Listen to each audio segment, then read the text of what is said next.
그러면 우리 22년도 6월 19일이죠. 철선 이후에 주일 예배 하나님께 드리겠습니다. 우리 잠깐 묵상 기도 드리겠습니다.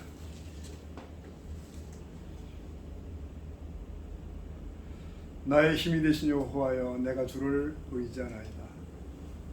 거룩하신 아버지 하나님, 오늘 이 자리에서 하나님께 경배하고 예배하오니 우리 가운데 임재하시고 영광받아 주옵소서.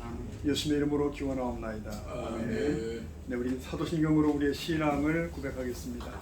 전능하사 천지를 만드신 하나님 아버지를 내가 믿사오며 그 아들 우리 주 예수 그리스도를 믿사오니 이는 성령으로 인하사 동정녀 마리아에게 나시고 본디오 빌라도에게 고난을 받으사 십자가에 못 박혀 죽으시고 장사한 지 사흘 만에 죽은 자 가운데서 다시 살아나시며 하늘에 오르사 전능하신 하나님 우편에 앉아 계시다. 저리로서 산자와 죽은 자를 심판하러 오시리라. 성령을 믿사오며 거룩한 공예와 인도가 서로 교통하는 것과 죄를 사하여 주시는 것과 몸이 다히 사는 것과 영원히 사는 것을 믿사옵나이다. 아멘. 우리 찬송과 함께 하시겠습니다. 279장입니다.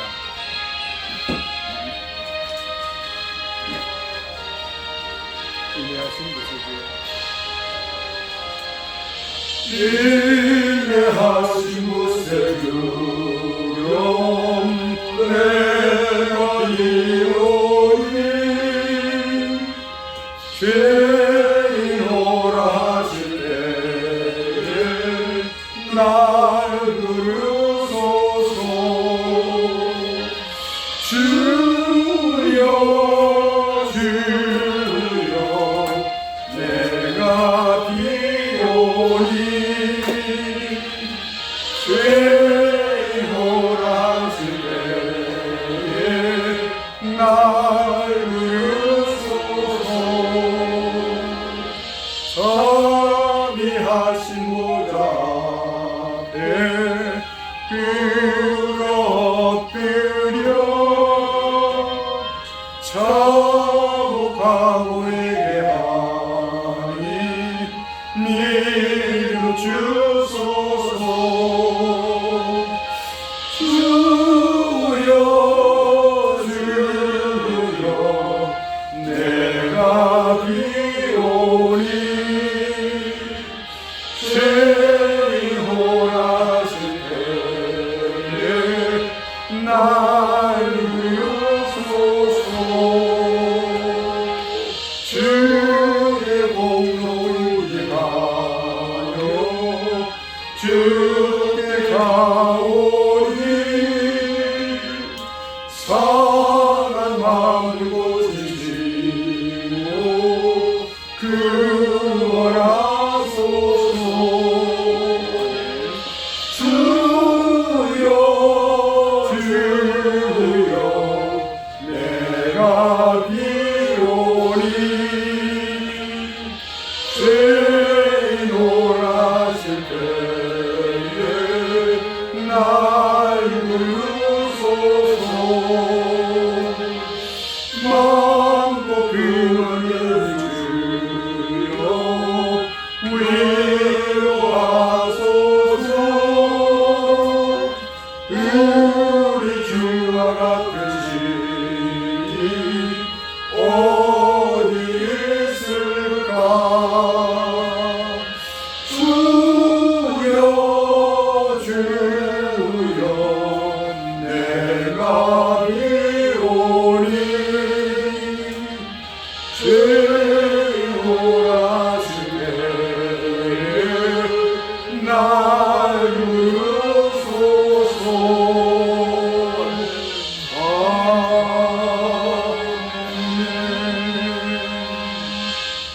아멘.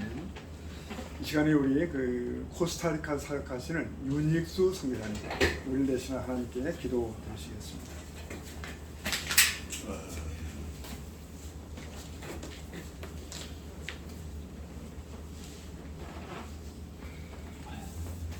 할렐루야. 주님 감사합니다. 약한 자를 사용하셔서 강하게 하시고 또 상한 마음을 고치시고 상처받은 자를 싸매시는 우리 주 하나님, 주님의 은혜로 우리가 이 험한 세상 가운데 살아가면서 하나님과 함께 동행할 수 있음을 고백합니다. 아멘. 주님, 저희에게 이렇게 주님의 이름으로 모이게 하시고 우리에게 이런 귀한 공동체를 허락해 주시는 데 감사합니다. 아멘. 주님, 우리가 이렇게 모인 이유가 또 나라를 위해서, 또 민족을 위해서, 열방을 위해서 기도하며 우리가 함께 섬기기 위한 것임을 믿습니다. 한 영혼이 천하보다도 귀한데 우리가 그 영혼을 마음에 품고 또 온 연방의 제자를 세우는 그런 나라를 세워나갈 수 있도록 주님 인도하여 주시옵소서. 참으로 혼란의 때에 살고 있습니다. 전쟁이 끊이지 않고 또 역병이 아직 그치지 않고 또 나라마다 자기의 이익만을 위해서 알 수 없는 또 그런 음모들이 있기 때문에 우리가 어떻게 하루하루가 변할지 또 어렵고 힘든 사람들의 삶은 어떻게 더 회복이 될지 늘 우리에겐 근심거리가 많습니다. 이 모든 것을 주님께 올려드립니다.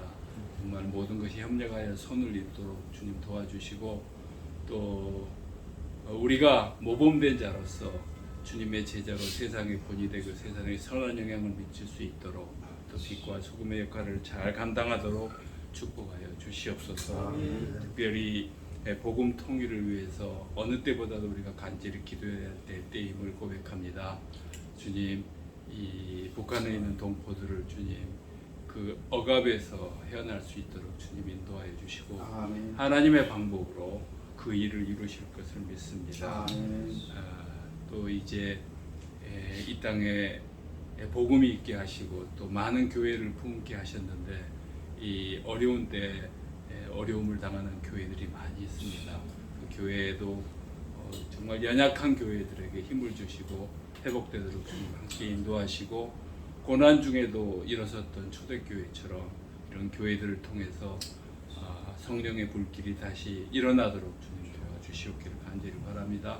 우리 이 목사님 세우셨습니다. 우리 말씀 가운데 우리의 영혼을 깨우는 우리의 영혼을 깨우는 귀한 시간 되도록 허락하여 주시옵소서. 아멘. 우리 주 예수 그리스도 이름으로 기도드립니다. 아멘.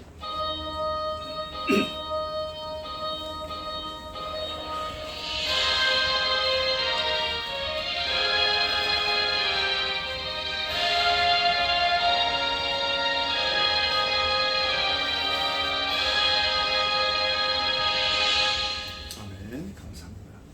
오늘 말씀 함께 찾도록 하겠습니다. 말씀은 하나님 말씀은 욥기서 38장 1절부터 4절입니다. 욥기서 38장 1절에 4절.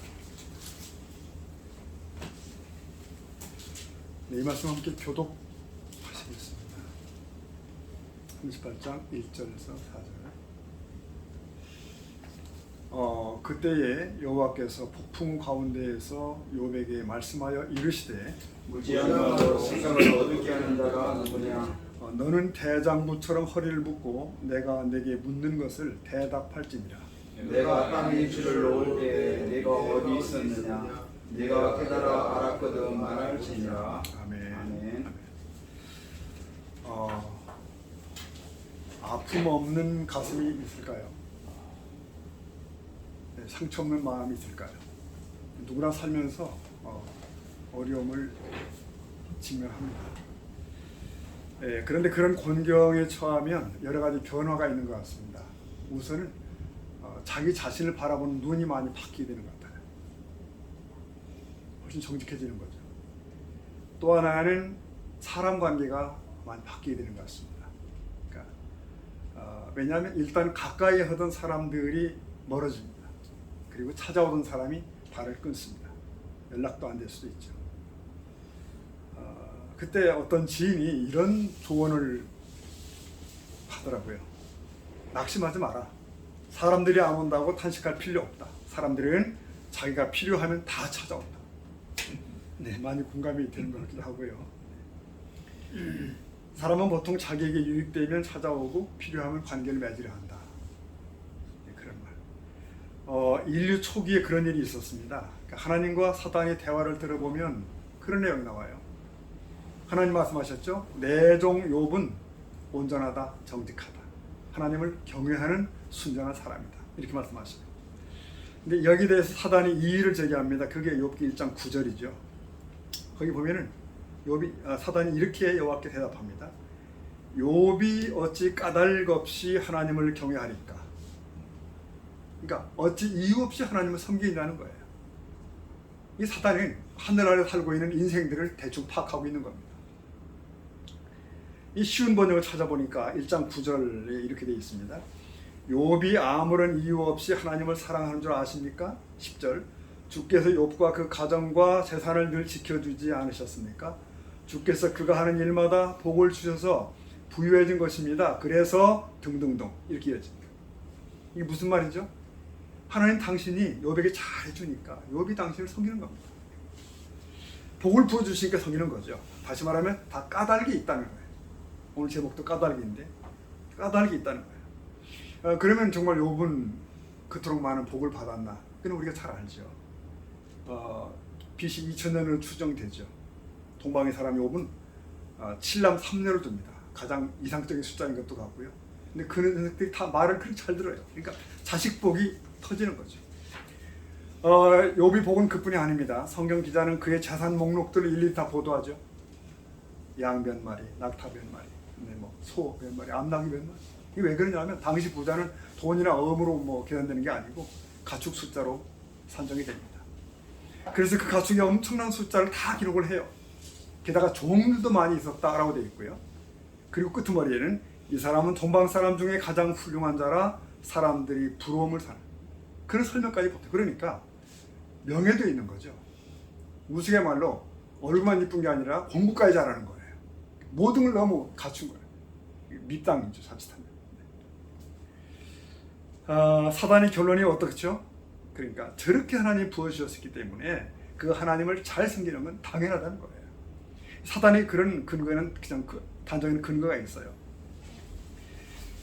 사람들이 대부분 그렇다는 거죠. 하나님께 복을 달라고 나오든지 주신 복을 더 달라고 나오든지 이 복을 지켜달라든지 이런 쪽으로 간다는 거예요. 그래서 사단이 이렇게 단언합니다. 하나님 여호와께 주께서 욥의 소유물을 쳐버리시면 주를 욕하고 떠날 것입니다. 시험해 보시겠습니까? 이게 제안입니다. 근데 여호와께서 사단에게 허락을 하시죠. 그의 소유물을 다 내 손에 맡기노라. 다만 그의 생명에는 손대지 말라. 이렇게 말씀하시죠. 여기 하나님의 마음은 이런 겁니다. 사탄아, 네가 틀렸다. 넌 틀렸어. 나의 종 욥은 달라. 욥의 나에 대한 사랑은 순전하다. 계산하지 않는 거야.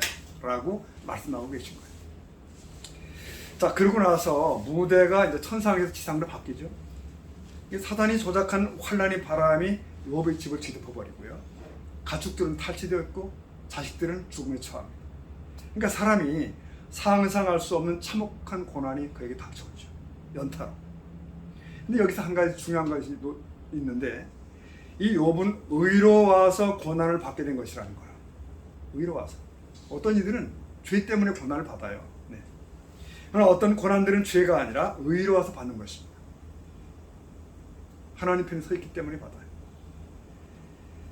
자, 과연 욥은 어떨까요? 그는 누리던 복을 다 빼앗겨도 여전히 하나님을 경외할까? 해낼까? 그 증명을 위한 내용이 욥기서를 채우고 있다고 생각합니다. 1장에서 시작된 재난이 거의 40장까지 이어져요. 욥은 재산과 가족과 모든 것을 명예까지 손실합니다. 남은 몽뚱이 하나마저도 욥창에 던져졌다. 하나님과 천사들이 숨을 죽이고 욥을 바라보고 있었을 거예요. 욥은 그래도 끝까지 신앙을 지킬 것인가? 하나님 사랑할 것인가? 동방의 여인 욥, 그는 과연 까닭이 있어서 하나님을 섬긴 게 아닐까? 아닌 것일까? 정말 그는 순전한 마음으로 섬겼을까? 그 판가름이 이 고난의 근본 원인이죠. 하나님과 사단 누가 오르냐는 거예요. 지금.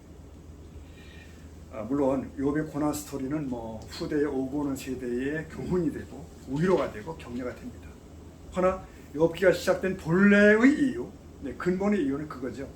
욥의 믿음은 과연 순전한 것인가? 14K, 18K가 아니라 수금인가? 그것이. 여러분 이 얘기는 오늘 우리 자신 자신의 믿음의 순도를 돌아보게 만듭니다. 동서고금의 인류에게는 종교가 있죠. 하나님을 떠난 인간의 마음 저변에는 부인할 수 없는 종교심이 있고요. 그래서 나라마다 민족마다 자기들 고유의 신이 있어요. 참 열심히들 섬깁니다. 근데 그 열심히 동기가 뭘까? 그 신으로부터 뭔가를 받아내려 합니다. 신을 높이는 건 아니에요. 제 기억에는 제가 어렸을 적만 해도 이 가뭄이 들면 동네 저편 태봉산이라는 곳에서 기우제 드린다더라 드렸다더라 그런 말을 종종 들었던 기억이 있어요. 그러니까 비가 안 오면 기우제로 하늘을 달래서 비를 받는 거죠. 구약의 바알신 숭배나 우리들의 기우제나 사실 같은 거죠. 이렇듯 사람의 종교 행위에는 대부분 원하는 뭔가가 끼어 있어요. 까닭이 있다고요. 그러면 오늘 우리의 기독교 신앙은 어떨까? 어떤 것일까? 물론 신앙의 초입에서는 우리도 그렇습니다. 그럴 수 있다는 것이죠. 마음의 평화를 기원하고 질병의 치유를 원하고 가정의 회복 때문에 나오고 그렇게 합니다. 하나님께 뭔가를 구하고 받기를 원하고 그렇게 합니다. 그런데 그것이 내 신앙의 전부를 채워서는 안 된다는 얘기를 하는 것입니다. 어느 날 새벽에 이제 기도를 하다가 제가 제 기도를 들어봤어요. 들리더라고요. 근데 가만히 보니까 이 끝머리 말미마다에 끝나는 그 용어가 주시옵소서더라고요. 주시옵소서. 계속 주시옵소서. 여러분 어떠시냐 한번 분석해 보십시오. 그 결국 내가 원하는 그 무엇인가를 필요한 것들을 요청하는 거죠. 그래서 그 순간 이게 괜찮은가? 정말 주님의 마음에 합당한 자세 맞나? 나는 왜 계속 달라고만 하지? 그게 무엇이든 간에 나를 드리겠다는 왜 안 하지? 주님 감사합니다. 사랑합니다. 충분합니다. 뭐 이런 게 왜 없지? 예수님께서는 성경을 통틀어서 가장 큰 계명을 말씀하신 거 우리가 압니다. 무엇보다 이게 중요하다 하시면서 주신 말씀이 있죠. 마태복음 22장 37절이죠. 내 마음을 다하고 목숨을 다하고 뜻을 다하여 주 너의 하나님을 뭐죠? 사랑하라. 다른 번역 보니까 내 모든 마음과 모든 목숨과 모든 정성을 다해서 내 하나님을 사랑하라. 이렇게 돼 있어요. 그러니까 이렇듯이 마음을 다하고 목숨을 다하고 정성을 다하는 사람이라면 거기에는 까닭이 없어요. 계산이 없는 거예요. 정말 순전하면 그거죠. 내 인격 전체로 주를 높이고 그를 사랑하고.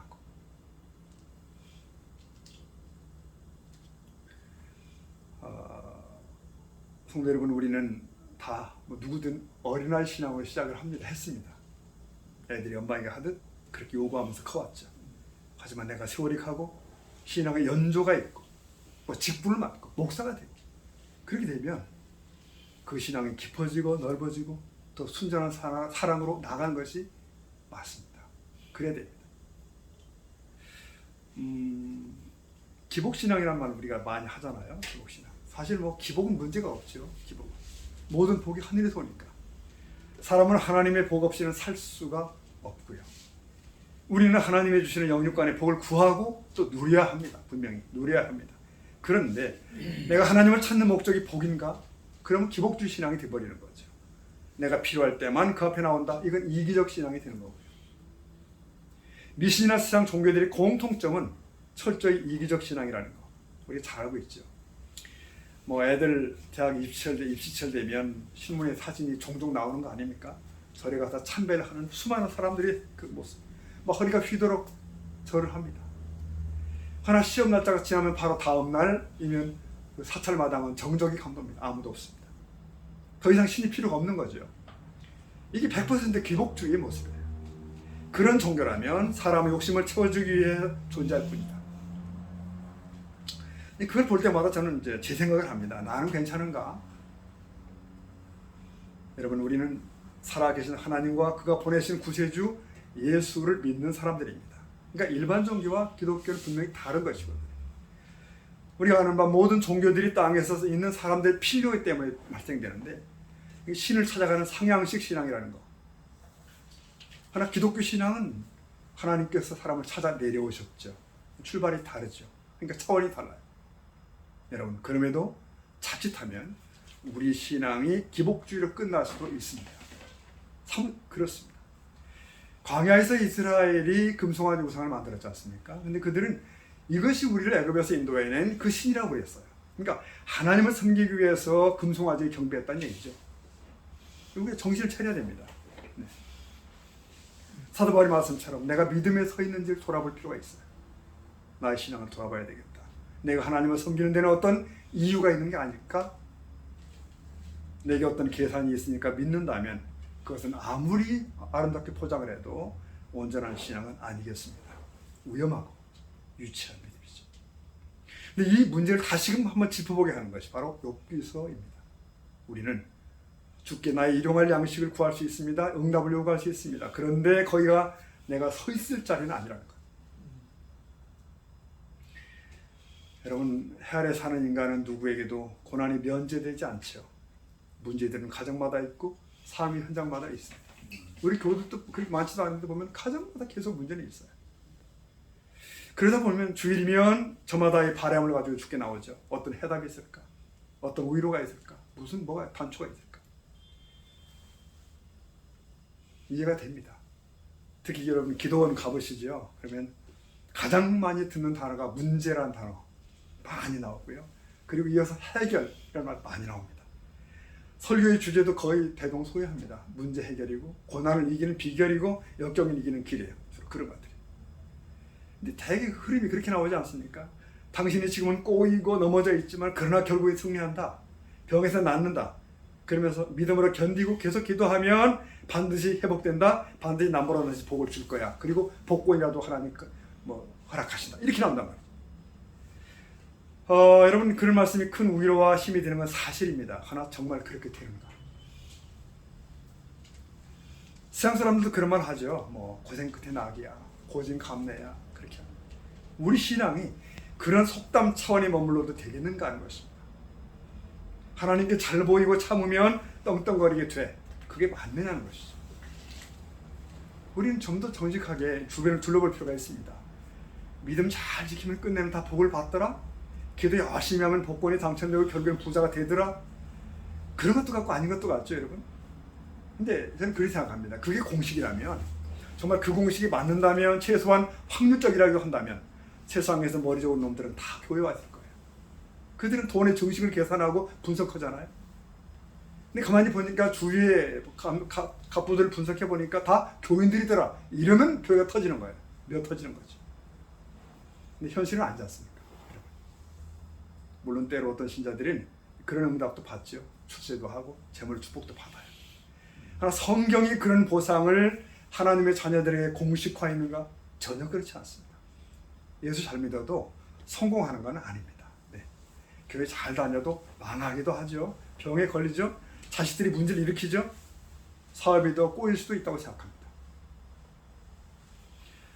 세상에서는 세상 방식으로 사는 자가 더 앞서가는 것이 원리입니다.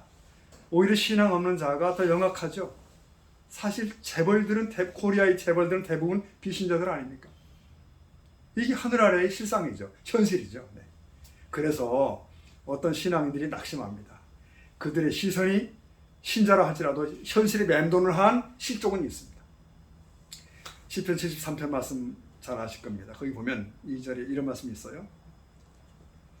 나는 거의 넘어질 뻔했고 나의 걸음이 미끄러질 뻔했는데 3절 보면 이는 왜냐하면 내가 악인의 형통함을 보고 오만한 자를 질책했기 때문이라는 거예요. 그러니까 악인의 형통함을 보고 미끄러질 뻔했다. 실족할 뻔했다. 그 얘기죠. 그러면서 그 뒤에 4, 5절 보면 그 사람들은 죽을 때에도 고통이 없고 힘이 강건하더라. 자, 막판까지도 힘이 쟁쟁하더라는 거예요. 이게 시인이 본 것은 악인의 형통입니다. 하나님의 살아계신 어찌 그럴 수 있냐는 거야. 그들이 얼마나 교만하고 횡포가 대단한데 큰 소리치며 살다가 죽을 때도 잘 죽냐는 거예요. 그러면 안 되잖아는 거죠. 그건 거의 실족할 뻔했습니다. 여러분, 근데 그 시대에만 그런 건 아니고요. 그런 일은 반복되어 왔습니다. 우리 믿음의 선진들을 돌아보면 물론 건강하시고 부유하고 행복하고 수를 다하고 간 일들도 있습니다만 그러나 사실 그런 분들은 적습니다. 히브리 11장 믿음장 가만히 보시면 믿음의 선진들이 명단이 나오죠. 유명한 이름들이 쭉 나오지만 뒤로 가서 가만히 보면 무명의 더 많은 사람들이 뒤에 붙어 있어요. 수많은 사람들이 단지 그들이라는 이름, 그냥 그들이라는 이름으로 묶여 있는 거예요. 그들 믿음의 선진들은 고난 중에 있었고 핍박 중에 살았고 응답되지 않은 기도들을 끌어안고 있었어요. 네. 그리고 산과 토굴과 동굴이 방황했다. 이렇게 되어 있단 말이죠. 사실 초기 교회의 유명 무명의 성도들도 다 그런 부류 아닙니까? 세상의 기준으로 볼 때 다 실패자들, 초라하고 고난 끝에 나오게 온 것이 아니라 고진감래가 적용이 안 되는 거예요. 그런데 뒷장 12장 가보니까 바로 그들이 허다한 천국의 증인들이에요. 네. 그들이 경주장에 나오는 오늘의 성도들을 격려하고 있는 것이에요. 그분들. 그러면 뭐 이런 의문이 남습니다. 하나님은 공의롭지 않은가? 선을 기뻐하시고 악을 참아 보지 못하시고 의인에게 상주기를 즐겨 하시고 쉬운 대로 거두게 하시고. 물론 맞습니다. 분명히 맞습니다. 그런데 그가 주시고자 하는 복이 다르더라는 거예요. 그 복. 우리는 예수님이 말씀하신 팔복을 잘 압니다. 거기 보면 심령이 가난한 자가 복이 있나니 천국이 저희 것이다. 애통하는 자 복이 있다. 저희가 의로 받을 것이다. 이렇게 시작돼요. 그러니까 가난한 자가 복이 있고 애통하는 자가 복이 있고. 예수님이 말씀하신 팔복은 사실 현실적 성취나 부유함과는 상당히 거리가 있는 거예요. 사뭇 거리가 있습니다. 기독교의 이 8가지 복은 우리 조상들이 말하던 오복과는 전혀 다르죠. 그것은 무병장수를 기본으로 하지 않고 있어요. 오히려 인생의 가장 큰 복은 천국을 소유함으로부터 비롯됨을 얘기하고 있는 것이죠. 여러분, 그래요. 하나님께서 내 욕구대로 아니하실지라도 사람들이 부러워하는 그런 복이 내게 없을지라도 나는 내 하나님으로 인해 감사합니다. 기뻐할 수 있는 우리가 되기를 간절히 소원합니다. 아멘. 그런 자가 천국을 누리고요. 하나님의 의를 맛본다는 것, 그것이 복이라는 거예요. 그러면 그런 엄청나고 힘든 신앙 고백을 한 사람들이 있었나? 있습니다. 뭐 낯설지 않죠, 여러분? 구약 다니엘서에서 이미 우리는 그들 믿음의 사람들을 본 적이 있어요. 3장에. 이 사람들 BC 605년 사람들이죠. 다니엘과 친구들. 바빌론 이방 땅 포로 가서 거기 어떻게 돼서 인정받아 재상으로 출세하죠. 근데 그 나라가 신상을 만들고 거기 경배케 하고요. 누구든 절하지 않는 자는 풀무불이 넣겠다고 공포하고. 그러니까 하나님 외에는 어디에도 절하지 않던 그들이 거기 걸려드는 거죠. 네. 왕이 그들을 달래죠. 왕이 좀 사랑했던 것 같아요. 그저 절하는 척만 해라. 네. 살려줄게. 그런 얘기예요. 이 세 청년의 답은 우리를 하여금 생각하게 합니다. 왕이요, 우리가 섬기는 하나님이 우리를 능히 건져줄 겁니다. 좋아요. 그 다음이 주목할 만하죠. 18절. 그렇게 하지 아니하실지라도 왕이요, 우리가 왕의 신들을 섬기지 아니하고 왕이 세우신 금시상에 절하지 아니하겠습니다. 자, 이 대답이 주는 의미, 능히 내 손에서 건져낼 수 있겠느냐 하는 왕에게 우리 하나님이 능히 건져내실 겁니다. 맞짱을 뜨죠. 일단. 그것만도 대단한 믿음이에요. 분명히 하나님의 능력에 대한 전적 신뢰, 의심 없음, 그겁니다. 그런데 그 다음 고백이 참 감격이에요. 하나님이 그렇게 하지 아니하실지라도 하나님은 우리 하나님이십니다. 그게 그 얘기 아닙니까? 하나님이 무슨 뜻이 있으셔서 우리를 불 속에 그냥 놔두신다면 우리는 그것을 받아들이겠다는 거예요. 자가 되어 이대로 죽음에 처한다 할지라도 그것마저도 하나님의 선하심으로 접수하겠다는 거죠. 계산 없고 이유 없고 순전한 신앙이죠. 여러분, 그날 결론은 우리가 잘 알죠. 하나님은 그런 그들을 챙기셨고 머리털도 거슬리지 아니하게 하시고 투명한 보호하셨어요. 그러나 여러분, 이런 생각해 보십시오. 만약 그날 그들이 그대로 불 속에서 죽음을 맞았다면, 죄가 되었다면, 그러면 그들은 실패한 것일까요? 하나님은 실패하신 것일까요? 우리가 예수님의 제자들을 생각합니다. 우리 조금 전에 우리 윤익 선교사님 베드로 신간 이렇게 주셔서 다시 보게 됐는데, 예수님의 제자들 12명의 전원이 오늘로 말하면 노년의 복이 없습니다. 척박한 환경 속에 살다가 그렇게 간 사람들이에요. 이렇듯이 교회사 속에는 자신의 몸을 신앙의 순결을 위해 드린 선진들이 얼마든지 있습니다. 얼마든지 있어요. 물론 뭐 누구는 가시적 응답으로 불에서 구출될 수도 있고요. 재난이 다 복구될 수 있고 뭐 폼나게 할렐루야 할 수 있습니다. 그럴 수 있어요. 그리고 내게 응답하셨다고 큰 소리 칠 수 있습니다. 갈멜산의 엘리야도 그 순간은 그렇게 했죠. 하나 여러분, 그 미응답을 끝내 끌어안고 인생이 끝나기도 해요. 세상을 누리지도 못하고 자랑도 못하고 그리 끝날 수도 있어요. 그럼에도 거기서 그 믿음을 지키며 섰다면 그들은 실패한 자가 아니라는 것이죠. 그러므로 신앙은 인내로 완성됩니다. 신앙은 인내로 완성됩니다. 야고보 1장 4절 보면 인내를 온전히 이루라. 이는 너희로 온전하고 구비하여 조금도 부족함이 없게 하려 함이라. 그러셨습니다. 자, 고난의 늪에 던져진 욥은 그 시간을 견뎌내죠. 그는 자신의 고난의 이유를 찾고자 고뇌합니다. 그러나 그 순간도 여호와 하나님 앞에 있는 거예요. 딴 데 가지 않았습니다. 떠나지 않았어요. 욥의 지루한 고통의 시간 끄트머리쯤에 하나님이 등장하시죠. 짓궂게도 38장 와서 나타났습니다. 하나님은 욥의 의문에 답을 주시지 않죠. 왜 의인이 고난받아야 되나? 그런 의문에 대해서 답을 안 주셔요. 오히려 질문을 시작하죠. 너는 내게 답할지라. 너는 내게 답할지라. 38장 4절 본문. 내가 땅에 기초를 놓을 때 너는 어디 있었냐고. 네, 내가 깨달아 알거든 말 좀 해봐라. 하나님은 지금 욥을 급이 다른 대화 속으로 끄집어올리시는 거예요. 그래서가 다르죠. 완전히 대화가. 하늘과 땅과 온 세상 만물이 어떻게 만들어진지 너가 아는가? 말하라는 거예요. 말 좀 해봐라. 하나님께서 여기서 약 60개의 질문을 던지십니다. 정답을 기대하신 거 아니에요. 인간에게 너무 큰 질문이에요. 그것은. 욥은 그 질문에 대한 답을 몰라요. 그렇다면 하나님께서 이런 질문을 하신 목적이 뭐입니까 도대체? 욥의 눈은 지금 자신의 고난에 천착되어 있어요. 내 고난은 뭐지? 왜 있는 거지? 이렇게 계속. 그러나 하나님께서는 눈을 들어서 다른 곳을 바라보게 하시는 거예요. 뭐죠? 크신 하나님. 영원 속에 계신 분. 사람은 그가 하시는 일의 시종을 알 수가 없습니다. 알 수가 없죠.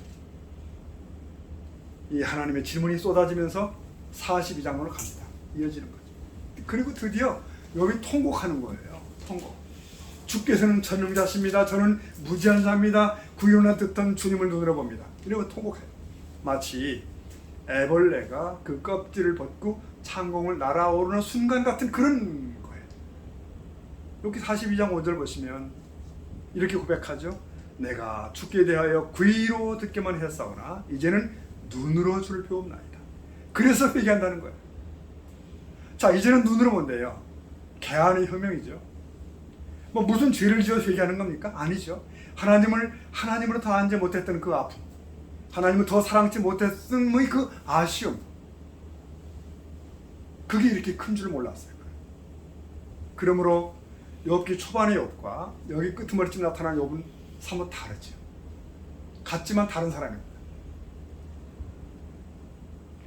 그런 면에서 저는 욥기서는 42장 6절로 끝났다고 생각을 합니다. 왜요? 7절부터는 덤이거든요. 덤. 비난하던 친구들이 다 욥 앞에 머리를 숙이게 된 장면, 잃었던 자녀들이 다시 태어나는 장면, 네. 그리고 가축과 재산이 곱빼기로 늘어납니다. 정확하게 따버립니다. 명예의 회복, 재산의 회복 막 전개되죠. 근데 이 부분에서 어떤 사람들은 만세를 부르는 거죠. 봐라, 큰 복 받잖아. 그러면 그렇지, 이게 하나님의 결론이야, 이렇게 말합니다. 이 결론일까요? 결론 앞에서 나왔습니다. 우리 조심히 욥기를 볼 필요가 있습니다. 이 부분은 저는 분명히 덤이라고 생각해요. 보너스. 우리는 보너스에 마음 뺏기면 안 된다. 그것은 있기도 하고 없기도 하는 거잖아요. 이게 그 본봉이죠. 본봉이 뭡니까? 본봉이 고난의 문제를 어떻게 풀어 가시든지 하나님은 나의 주라는 사실. 그게 본봉이에요. 어떤 경우에도 나의 하나님은 나의 주야. 나는 복보다 복이 근원이신 내 주님을 더 사랑해. 이게 본봉신앙입니다. 본봉신앙. 사랑하는 성도 여러분, 그럼에도 우리는 이 초보의 신앙으로 만족하기 딱입니다. 쉽습니다. 주님을 그저 내 욕구를 채우시는 분, 아까 제가 고백했던 것처럼 계속하여 주시옵소서를 해야 되는 그런 분. 우리는 스스로 질문해 볼 필요가 있다 하는 것입니다. 나의 삶에 진지한 신앙이 있는 것인가? 너무나 많은 오늘날 성도들이 가벼운 신앙이죠. 정말 참을 수 없는 가벼움. 나의 심령의 왕좌에 주님이 좌정하신 거 맞나? 그분은 언제나 내게 1순위인가? 어느 날 내가 예기치 못했던 재난 앞에 설 때 나는 그분 앞에 견고히 있을 수 있을까? 우리는 때로 어떤 간증자들 때문에 혼란이 올 때가 있죠. 그들은 그런 말을 해요. 나는 이러이러한 곤경에 처했었는데, 망했었는데, 고난을 받았었는데, 그런데 하나님이 보상하시다. 봐라, 지금 난 이렇게 섰다. 행복하다. 할렐루야다. 누구나 다 그럴 수 있다. 이렇게 간증이 끝난단 말이죠. 여러분, 이렇게 말해버리는 것은 희망 고문입니다. 희망 고문. 그 간증자 앞에 있는 수많은 회중들은 다수는 아직도 여전히 고난 속에 있거든요. 어둠의 터널을 걷고 있어요. 계속. 하나님의 침묵으로 인해서 더 어려워지고 있었죠. 이대로 끝날 것 같은 예감도 들어요. 아, 저 사람은 복을 받았대. 난 뭐지? 하나님 날 버렸나? 주무시나? 이게 은혜 받으러 왔다가 낙심에 돌아가는 이유가 많거든요. 여러분, 우리의 자서전을 끝내 성공 스토리여야 되는가? 여기서 그렇게 믿는다면 그 신앙은 당신을 지켜내지 못합니다. 환난 날에. 인생 누구에게도 환난이 예외가 아니겠죠. 하나님이 일부러 우리의 삶의 구석구석에 고난이라는 시험지를 준비해 놓고 계시잖아요. 오늘 평안한 일상이 흐르고 있다 하더라도 어느 날 내게 원치 않은 일이 있을 수는 있는 것입니다. 그때 우리의 실력이 드러나지. 하나님 어디 있지? 내가 예수 믿을 필요가 있을까? 신앙을 내던지고 얼굴색이 바뀌고, 근데 그가 집사였고 권사였고 장로였고 목사였어요. 그토록 믿음 좋아 보이는데 어느 날 아주 낯선 얼굴이 되어 있는 거예요. 장담할 수 없습니다. 당해봐야 돼요. 사실 믿음 좋다고요. 누가? 그날에 맞닥뜨려 봐야 된다. 신앙은 급조되는 것이 아니지 않습니까? 어느 날 뚝 떨어지는 거 아니고 매일 매 순간 주를 시인하며 시력 쌓듯이 쌓아가야 돼요. 순교보다 더 어려운 것은 매일 죽는 거 아닙니까? 매 순간 죽는 거. 그러므로 고난은 예방주사를 맞듯이 백신을 맞는 것이다. 그만큼 강해지는 거죠. 우리의 기도는 하나님과의 관계를 더 깊게 하는 것이어야 됩니다. 그저 다고다고의 반복이 아니고요. 천국에 대한 소망을 더 선명케 하는 것이어야 되는 것이고, 그렇게 되면 이 땅의 모든 소용돌이가 눈 아래로 보이기 시작하죠. 눈 아래로. 결국 천상의 무대에서 모든 가치는 가려집니다. 인생의 결론은 거기서 나죠. 자, 말씀 매듭하겠습니다. 욥은 참혹한 시름 중에서도 하나님을 놓지는 않아요. 다 까닭이 있다던 사단은 결국 참패당하죠. 욥은 계산으로 하나님 섬기는 자는 아니었어요. 그 이상에. 여러분, 이제 우리 자신에게 질문할 시간입니다. 당신의 까닭은 무엇입니까? 결국 우리의 일생은 이것을 입증해내야 됩니다. 하나님이 옳았다, 사탄이 틀렸다, 그거. 훗날 우리는 그것 가지고 하나님 앞에 서게 될 거예요. 오늘 하나님은 알고 싶어 하십니다. 당신이 하나님을 섬기는 이유를. 그러므로 이제 우리는 이렇게 고백하면 좋겠어요. 어느 형편에서나 하나님은 나의 하나님, 어떤 자리에서나 하나님은 나의 하나님, 언제나 하나님은 나의 하나님. 그 하나님이시기 때문에 천국에 이를 때에 나의 구원의 하나님이신 줄로 믿습니다. 네, 함께 기도하시겠습니다.